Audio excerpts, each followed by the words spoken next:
Hi Chris, how are you? Yeah, very good, thanks, brothers. Enjoying the weather. Bit colder back home, I understand.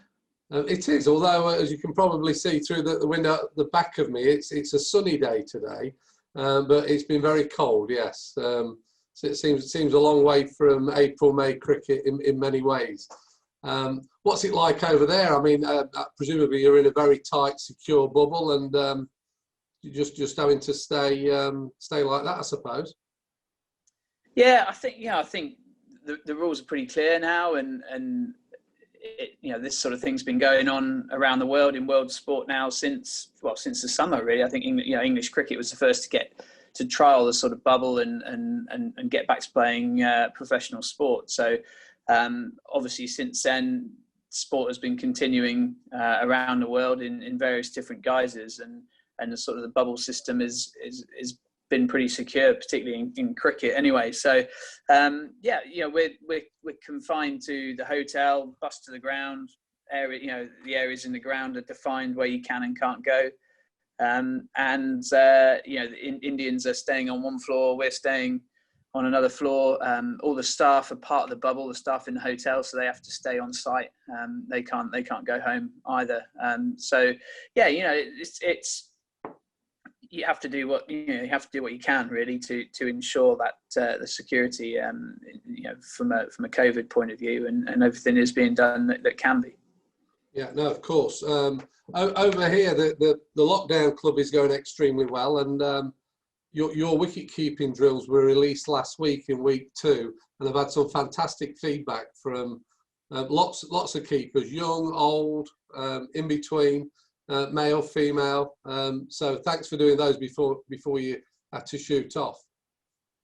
Oh, pleasure. No, and I'm just really pleased that it's the lockdown club's going so well. It's obviously not easy for anyone right now, not being able to access the sporting opportunities that they would normally have, and obviously with the build up to the cricket season would normally be in full swing, and lots of indoor sessions going on that can't go on. So any way that people can keep active, and also try and have half an eye on the upcoming season and work on some skills and learn some new drills, I think is obviously great for them. Yeah, no, absolutely. So back to the test then. I mean, what an achievement that was to win that first test in India. It must have been amazing to be involved with it. Yeah, absolutely fantastic achievement. I think we were under no illusions as to how hard this tour was going to be and is going to be, given India's record in home test matches in the past 5 years, but going back a long time, they've been dominant in the home country. So I think you can look back and almost say it was close to the perfect test match. Winning the toss was obviously a crucial part of that, but when you win the toss, you have to make that count, and to bat the way that we did, having won the toss against their attack in home conditions on a good pitch, no doubt, but fantastic. And Joe Root, I mean, in his 100th test, what form he's in, it's quite remarkable, really. Double 100, big 100, followed by another double 100 here in India, and he really set the game up. But even going into the last day, you thought that the win was on the cards. Looking at how the pitch had deteriorated over the 5 days, you would anticipate that 9 wickets. I think that England were favourite to win going into the last day. 9 wickets was very achievable, but to wrap it up sort of an hour into the second session was. I don't think anyone really believed that was going to happen. I thought, but the skill of Jimmy Anderson, I think, really cracked that open to bowl with such control, with that reverse swing there, and it really cracked open the Indian middle order and allowed us to really attack them as we did. It was amazing. I mean, I think like most cricket fans over here, I'm on Indian time now anyway, so I wake up daily now at 5 to 4. So I saw that incredible over. It was brilliant, and like you say, Root, I mean, amazing. To do that, a double 100 in his 100th test, that vein of form he's in is remarkable. In all your years, I mean, you've played with some and against some fantastic players. Have you ever seen a batsman up close and personal in that sort of form? I don't think I have, and certainly not in the conditions he's doing it in. I think obviously a fantastic player in all conditions, but arguably the best batsman, again, the best player of spin that potentially in world cricket, which coming from England, where we see a little bit, but not as much as maybe you do in a subcontinent. I think if you look at his record in subcontinental conditions against spin, it surpasses pretty much everyone playing at the minute. So, just in complete control of his own game at the moment, and just watching him, watching that control, but also, look at the sort of physical and mental demands of what it takes to be out there in 30-degree heat for 350 balls or whatever it is, without really making an error. It's fantastic achievement. The commentators were talking about that constantly. I mean, we all remember Alistair Cook never seemed to break sweat. Now, but Root looks as though it tells on him, but not much. I mean, 4 or 5 hours he batted, and remarkable really. That was nice to see Virat Kohli when he got cramped go and help him. That was a nice sporting gesture, I thought. Yeah, absolutely. I think you look at the two teams, and obviously there's a huge amount of competitive. It's a very competitive series, and you want to get the better of your teammate and your opposition. But also a lot of these players these days are playing against each other quite regularly, and obviously not only just international games, but in sort of leagues around the world. And Joe Root and Virat Kohli, two of the best players and best batsmen in the world currently, but also having played in with and against each other for a long time now. So absolutely, not a nice touch for Virat to help. I don't know if he gave any words of encouragement at the time. Well, he probably wanted rid of him.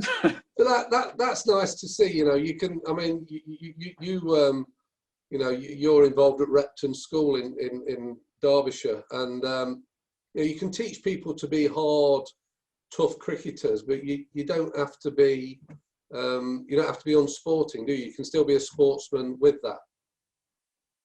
Oh, for sure. The two things aren't mutually exclusive. You can play hard and still be still be a good person on the field and on and off the field. So everyone has different ways and means of going about their cricket. But at the end of the day, it's a game that we're playing, and we're all playing it for the same reason, that we love what we're doing, and as much as you want to get one over on your opposition, at the same time, you're going to make friends for life potentially in the sport. So making enemies was certainly not on my agenda while I was out on the cricket pitch. So we've been doing some, talking about spin, we've been doing some stuff with your old colleague at Notts, Paul Johnson. Jono's been doing some spin stuff with us, some really useful stuff. And so we've got that this week. We're moving on as well in terms of some of the shots that we're playing. We've looked at the basics. But all of the coaches we've spoke to so far have talked about the basics and getting those right, and the constant reiteration of those, even at the top level. You only have to look at the England team and their recent success in the subcontinent. By recent, I mean over the last few years, not just in the last couple of months, to see the development in what we know as coaches and how that's getting delivered to, yes, the elite players, but also hopefully filtering down through to the grassroots in how we play spin bowling, how the best batters go about doing that. So, for me, it's about picking length first and foremost, and then reacting to that length, and not trying to get caught too often in between playing a front foot shot and a back foot shot. So, I think one of the great graphics that you see on the TV these days is that interception points or contact points of the batsman. Yeah. And if you look closely, the best players, there'll always be a gap, so you can clearly work out where they've played on the front foot and where they've played on the back foot. So they're trying to get as close to the ball and negate any spin on the front foot.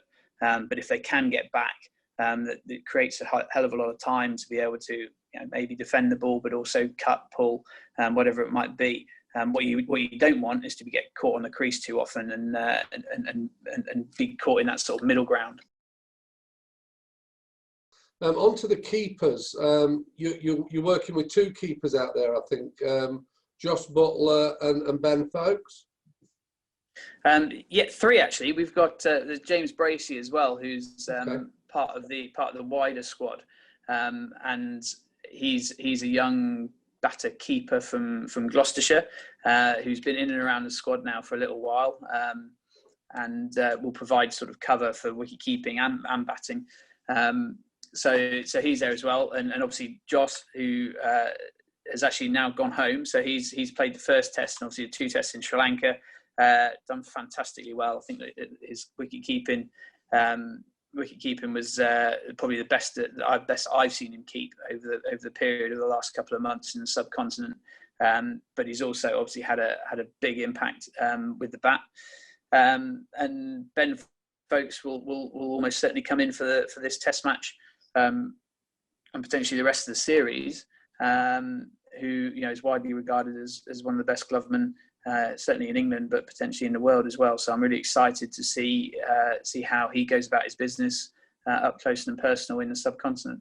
Okay, brilliant. And from a coach's perspective, are you working on any technical stuff, or is it just rhythm and reaction, the kind of things we shot at Repton before Christmas? How do you approach it, or is everyone different? Of course, everyone's different, and there's a different approach that I have with Josh that I do with Ben. You know, you treat everyone as an individual. Plus, they're at different stages in their careers, and also different stages in where they are on this tour. So, you know, someone like Josh Butler has obviously played a lot of cricket in the summer, and then has been, you know, playing franchise cricket in the IPL, that sort of thing. Ben Folkes, very limited opportunities to actually play. So he's been around the squad, the England squad, for a long time. And certainly if you look at the lockdown series of last summer, he was in pretty much all of those against West Indies and Pakistan. Didn't play, would have gone back and played for Surrey at the back end of the season. And then he's been away with England, but not playing in the past few months. So, you know, with Josh, like, you know, I obviously came into this India series, and he was in an exceptionally good place. And so for him, it was just keeping him in that good place, which was, you know, just facilitating what he needed really to prepare for a test match. Having come off, you know, two test matches back to back in Sri Lanka. Ben Folkes, slightly different because he hasn't played, and it's quite a mental challenge as well as anything to be told, having not played much cricket, yeah, you're going to play against India in the second test in Chennai. So for him, it's just, you know, making sure he's ready, he's prepared, that he's got his processes in place, but also reassuring him that he's you know, he's ready to perform at the highest level. The backroom staff, what's the dynamic there? You enjoying that? Yeah, very much so. You know, as with anything, the way that coaching has gone in many sports, there seem to be a hell of a lot more coaches than there were when I was, you know, playing the game or playing for England back in the sort of early 2000s. So it's essentially, you know, you're trying to cover all the bases you can to make sure that everyone has the best chance of performing the best of their abilities. And it's really nice to work with some people that I played against. And competed against over the last sort of couple of decades. So Jeetan Patel is working with the spinners, John Lewis with the seamers at the minute, as well as obviously the full-time coaches. Brilliant. Are you there for the entire tour?